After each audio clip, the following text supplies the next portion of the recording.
Eh bien, bonjour à tous, bienvenue à ce Let's Talk. Aujourd'hui, on va aborder le sujet important de la DSN, bien comprendre pour mieux anticiper ce changement dans vos pratiques autour de la paye.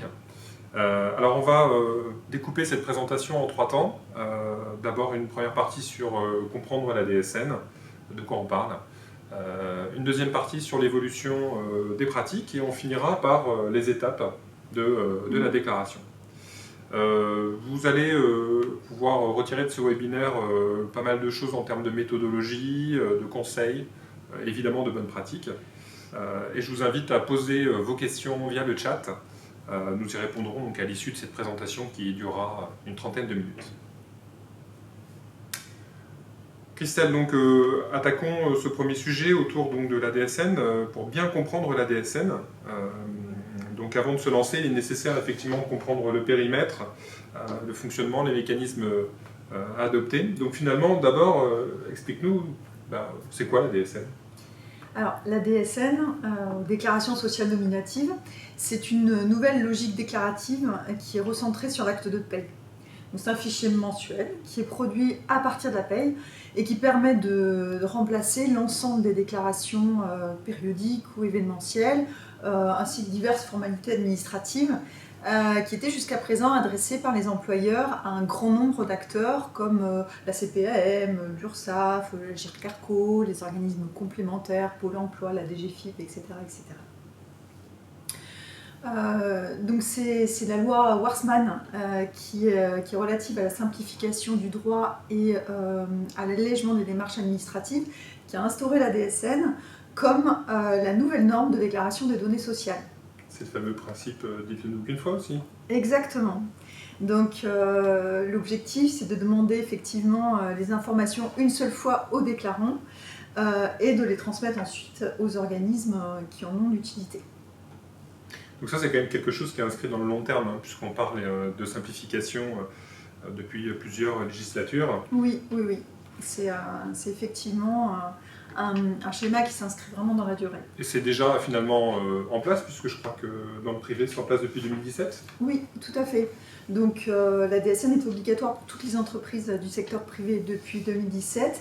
Et elle le devient progressivement pour le secteur public d'ici 2022.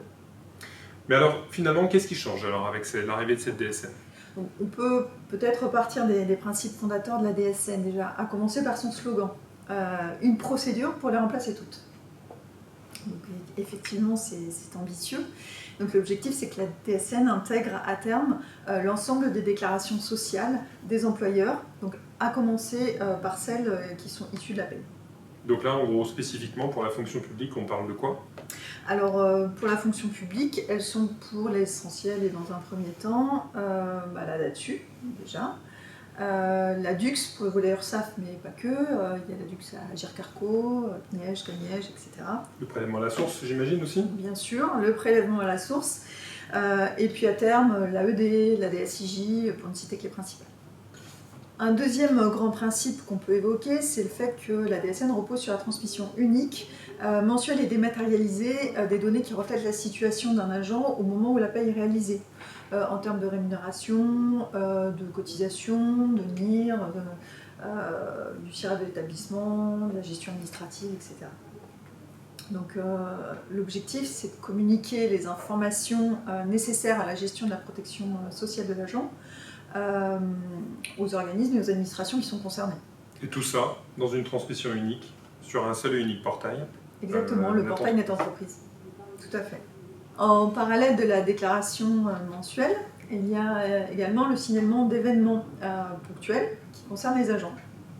Donc ce signalement, lui aussi, est automatisé avec l'arrivée de la DSN. C'est quoi comme genre de signalement par exemple ? Une fin de contrat, par exemple, ou un arrêt maladie, ou une reprise anticipée suite à un arrêt de travail, ou des primes reçues. Voilà. Donc tout ça, ça va permettre finalement de créer une base de données unique qui sera alimentée par Net Entreprise. Tout à fait. Donc ça, c'est un des grands apports de la DSN, c'est que ça va permettre d'alimenter une base de données nationale unique, donc qui sera alimentée par la déclaration mensuelle. Donc, avant la DSN, on avait plusieurs normes d'échange, plusieurs messages à l'intérieur d'une même norme, plusieurs périodicités d'envoi pour les déclarations. Et au niveau de Net Entreprise, on avait plusieurs bases de données, c'est-à-dire il y en avait une par organisme. Donc ça ne permettait pas de faire des croisements de manière facile. Donc chaque employeur envoyait X déclarations à X organismes à X date d'échéance dans l'année. Avec la DSN, par contre, donc, il y a un seul référentiel, un seul message, une seule base nationale Net Entreprise qui est alimentée par la déclaration mensuelle. Et donc, cette base de données contient toutes les données historisées des agents et elle permet, par exemple, de reconstituer plus facilement leur retraite. Donc avec la DSN, l'employeur il est identifié une fois, il fait une seule déclaration, une seule démarche, et la déclaration mensuelle permet d'alimenter cette base unique. Donc à partir de cette base de données, l'ensemble des organismes qui sont adressés vont aller récupérer les informations qui les intéressent au moment où ils en ont besoin, et en fonction évidemment des droits qui leur ont été concédés par la CNIL. Par la CNIL, d'accord. Mais alors donc, quels avantages alors avec cette DSN? Alors, pour ce qui est des employeurs, tout d'abord la DSN simplifie le processus de déclaration.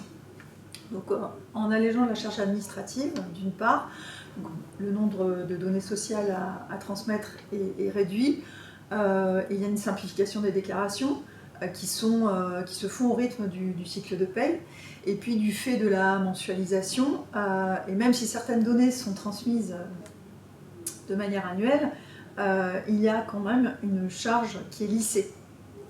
Donc, on ne fait plus une déclaration annuelle, finalement, on fait au fur et à mesure. Exactement. Du déroulé de l'année. Donc la DSN permettra également, à moyen terme, de fiabiliser, de mieux maîtriser les données qui sont transmises. Grâce à des contrôles qui seront plus complets, plus automatisés et plus fréquents. Et puis effectivement, le risque d'erreur, il est diminué. Donc, qui dit risque d'erreur diminué dit moins de contentieux, potentiellement moins de pénalités. Donc ça c'était pour la partie employeur, parlons un peu employé maintenant. Alors côté employé, effectivement, il y a plus de sécurité, plus de confidentialité par rapport aux données qui sont transmises. Donc une sécurisation des droits aussi, donc grâce à l'identification unique qui est valable auprès de tous les organismes. Et puis grâce au signalement et aux données qui sont transmises mensuellement, les droits des employés sont ouverts ou sont mis à jour plus rapidement. D'accord. La DSN amène également une simplification au niveau des démarches administratives auprès des organismes, et puis l'assurance de la portabilité des droits. Et puis une meilleure confidentialité des données personnelles en circulation, du fait déjà qu'elles sont moins nombreuses, et puis leur protection a été renforcée. Ok, et pour les acteurs institutionnels alors? Oui, alors du point de vue des acteurs institutionnels, il y a également des apports avec la DSN évidemment. Donc déjà pour les organismes de protection sociale, la DSN permet une dématérialisation, une fiabilisation des données, notamment grâce au rapprochement qui peut être fait entre les cotisations et les prestations. Pour le suivi des politiques publiques également, la fiabilisation des données dont on parlait permet de recueillir au mois le mois des informations d'une plus grande qualité. Ainsi, les pouvoirs publics disposent d'outils statistiques plus fiables pour prendre la décision au plus proche des besoins. Et puis évidemment, la DSN permet un meilleur contrôle des fraudes.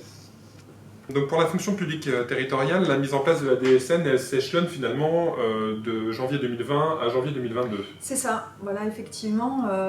Ceux qui sont concernés à la première échéance, donc en janvier 2020, ce sont les régions, les départements et les établissements départementaux, les métropoles, les communautés d'agglo, les communautés urbaines, également le Centre national de la fonction publique territoriale. Ensuite, en janvier 2021, donc, il y a les communautés de communes, les communes de plus de 100 agents et les établissements communaux de plus de 350 agents. Et en janvier 2022 En janvier 2022, alors tous les employeurs de la fonction publique territoriale qu'on n'a pas déjà cités. Et si je suis volontaire, j'ai envie de démarrer dès maintenant, c'est possible? C'est possible, en effet. Pour les collectivités qui souhaitent ne pas attendre leur date d'échéance réglementaire, elles ont la possibilité effectivement de démarrer en anticipation sur la base du volontariat. A l'inverse, pour les collectivités qui se sont constituées après le 31 décembre 2017, il y a également une possibilité de demander un report jusqu'à janvier 2022. Et une fois en DSN, quand est-ce que je déclare en fait? Oui, alors effectivement, il y a une date d'exigibilité pour la déclaration, donc c'est facile, c'est la même que pour le bordereau URSSAF. Donc la DSN doit être déposée avant le 5 ou le 15 du mois suivant en fonction de son échéance. Donc bon, si le 5 ou le 15 tombe un samedi, un dimanche ou un jour férié, évidemment cette date est décalée. Donc c'est pour ça que chaque année, il y a un calendrier qui est publié avec les dates d'échéance. Donc ensuite, il y a les éléments annuels qui, eux, doivent être déclarés sur le mois de janvier de l'année suivante. Et puis tout ce qui est signalement d'événements, on en a parlé tout à l'heure, doivent être déclarés, eux, dans les 5 jours ouvrés qui suivent l'événement. Et si j'oublie, qu'est-ce qui se passe? Alors effectivement, si on oublie sa déclaration, il peut y avoir des sanctions. Donc là, c'est pareil, elles sont les mêmes que pour le bordereau URSSAF. Donc par exemple, si on ne déclare pas sa DSN alors qu'on est censé démarrer par exemple en janvier, oui. On oublie. Donc là effectivement c'est 0,5% du plafond mensuel de la sécurité sociale qui s'applique par employé et par mois de retard. D'accord. Donc si on est déjà en DSN, par contre on oublie un employé ou qu'on déclare en dehors de sa date d'échéance du 5 ou du 15. Donc là, le montant qui s'applique, c'est 1,5% du plafond mensuel de la sécurité sociale. D'accord, donc si je suis une collectivité de 1000 agents, ça donne quoi? Alors pour une collectivité de cette taille-là, ça peut être aux environs de 50 000 € par exemple. D'accord. Et puis ensuite, pour une erreur sur les rémunérations déclarées, qui ont un effet de minoration par rapport au montant dû, là effectivement c'est 1% du plafond mensuel de la sécurité sociale qui s'applique par déclaration en erreur. Et si c'est à l'inverse, c'est-à-dire que si j'ai trop versé? Alors là, il n'y a pas de sanction financière, mais en cas de reversement, pour le reversement du trop perçu, effectivement, il est effectué quand le constat est réalisé. Quand même des sanctions assez conséquentes. Oui. Passons au chapitre 2 de notre présentation et revenons sur finalement qu'est-ce que la DSN va faire évoluer dans vos pratiques. Alors, différents points. Oui, il y a différents points, en effet. Donc déjà, en termes d'éléments de paye et de vocabulaire. Donc il y a des nouveaux éléments de paye qui sont introduits avec la DSN et un nouveau lexique technique à s'approprier. Il y a déjà des notions qui ont été introduites avec le passereau, comme par exemple la période de paye ou la période élémentaire de paye, la période de rattachement, la donnée identifiante, la notion de bloc. Mais il y a des notions qui sont complètement nouvelles avec la DSN, comme le signalement, la notion de bloc de changement, ensuite la notion de base assujettie et de complément de base assujettie. Donc la DSN, elle va aussi nécessiter une gestion beaucoup plus rigoureuse des contrats. Exactement. Au niveau du dossier agent, le contrat va devoir être géré de manière beaucoup plus précise, en termes par exemple de clôture de contrat avec un nouveau contrat, de clôture de contrat tout court aussi, de renouvellement de contrat. Par exemple, on ne pourra pas laisser un contrat ouvert si l'agent ne fait plus partie des effectifs. Pour que l'information transmise en DSN soit correcte, il va falloir être très méticuleux. Je crois qu'il y a aussi des nouveautés de ce côté-là. Oui. Exactement, donc il y a certains cas par exemple où il faudra désormais déclarer une suspension de contrat en saisie des variables mensuelles, ce qui n'était pas le cas auparavant. Par exemple pour un agent en détachement, un agent en congé parental, en disponibilité ou hors cadre. Voilà. Il y a aussi la gestion des signalements qu'on peut relever, donc fin de contrat, arrêt de travail, reprise anticipée suite à un arrêt de travail.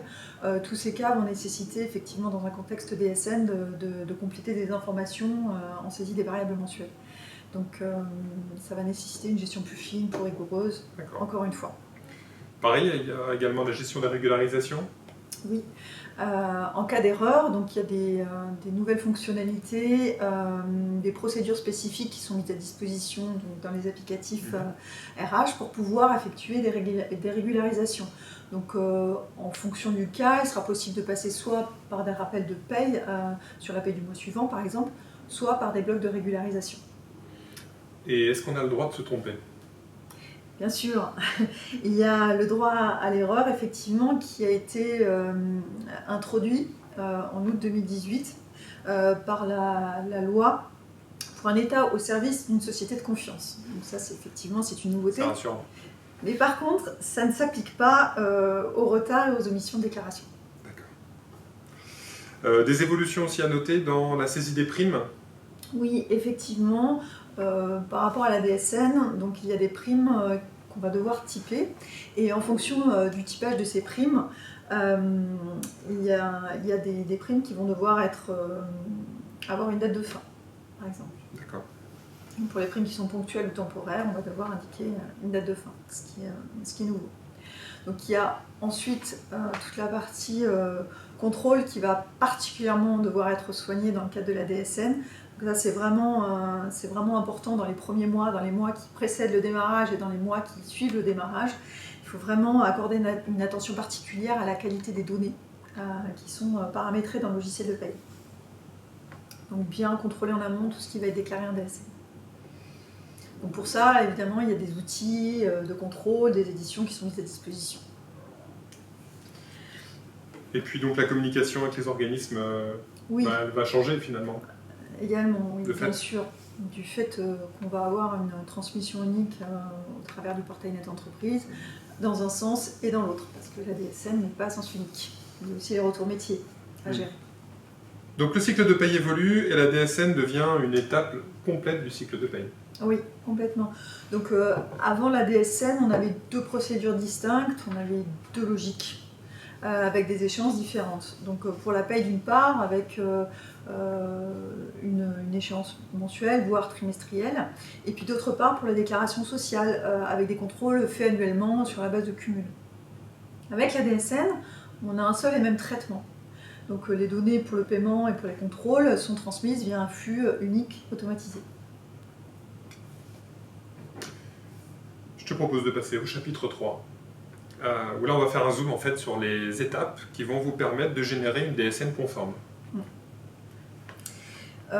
Oui, on peut dresser rapidement, de manière macro, les grandes étapes. Il y a déjà, d'une part, il faut s'inscrire sur Net Entreprise.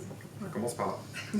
Donc transmettre la DSN nécessite effectivement de passer par le portail de télédéclaration netentreprise.fr. Et pour ça, donc, si on est déjà inscrit sur Net Entreprise, il suffit d'ajouter la DSN comme déclaration supplémentaire. Par contre, si on n'est pas déjà inscrit sur Net Entreprise, il s'agit d'une première inscription, effectivement, il faut aller sur le portail netentreprise.fr et il y a tout un tas d'étapes à suivre avec une procédure qui est décrite. Tout à fait. Je crois qu'il y a une deuxième étape également, qui est de recueillir les informations manquantes quand même et de paramétrer son logiciel de paye. Voilà, donc ça c'est une étape fondamentale du passage en DSN, c'est effectivement de recueillir l'ensemble des données qui vont être nécessaires pour le paramétrage du logiciel et puis de paramétrer correctement son logiciel parce qu'une DSN conforme repose notamment sur un paramétrage correct du logiciel de paye. Donc c'est là qu'il y a le gros de l'effort à fournir, j'ai envie de dire, pour les clients qui nous écoutent. Voilà, donc il y a une partie effectivement recueil de données pour recueillir les informations complémentaires qui sont nouvelles avec l'arrivée de la DSN. Il faut aussi vérifier toutes les données qui sont déjà saisies.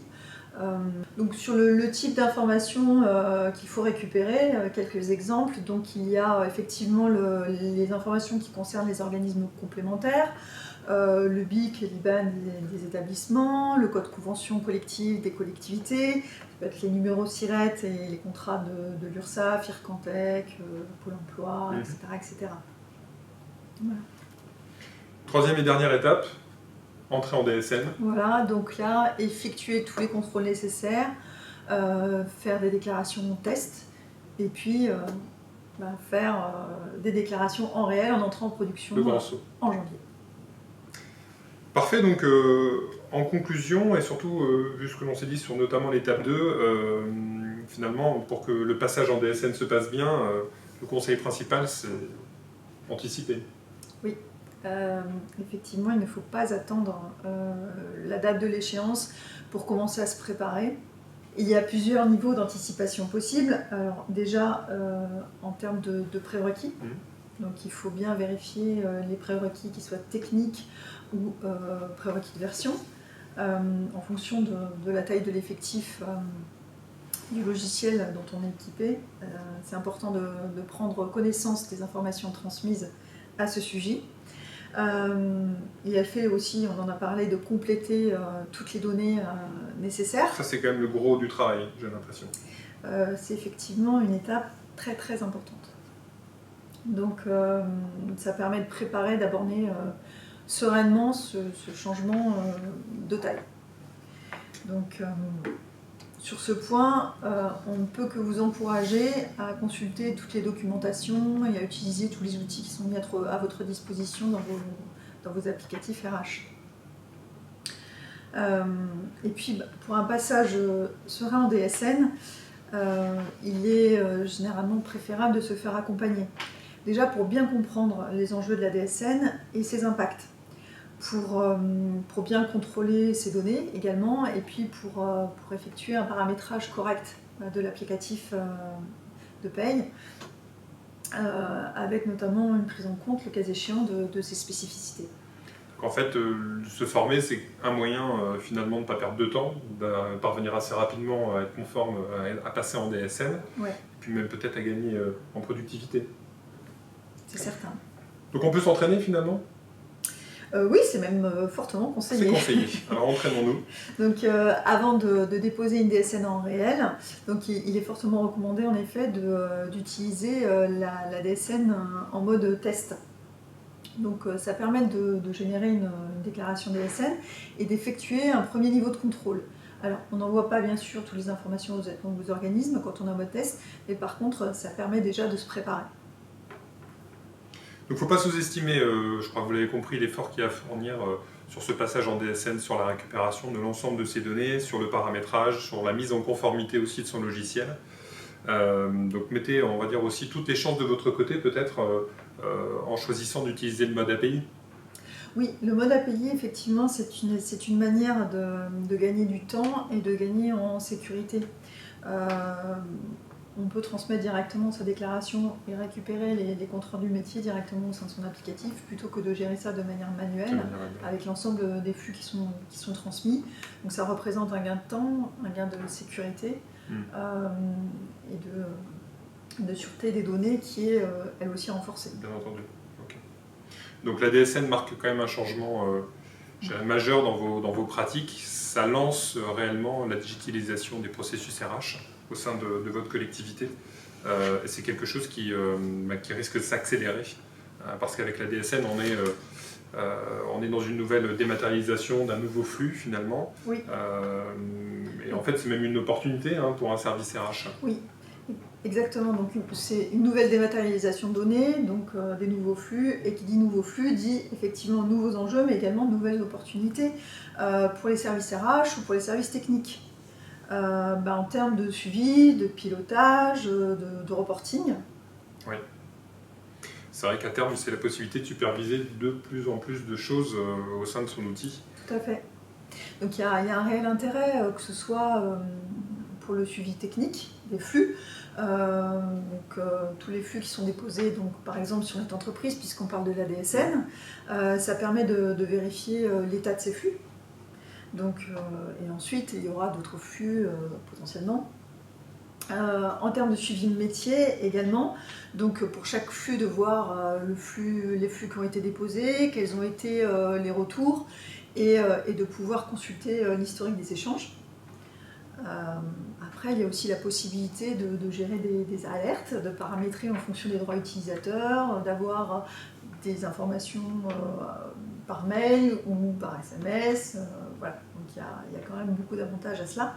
crois qu'il y a aussi un peu de reporting, hein. On peut Et en oui, tirer des informations précieuses. tout à fait, donc ça permet d'intégrer des tableaux de bord, de suivi des flux, voilà, pour l'analyse de taux de déclaration par exemple, de délai. Il y a tout un tas de services intéressants à développer avec ça.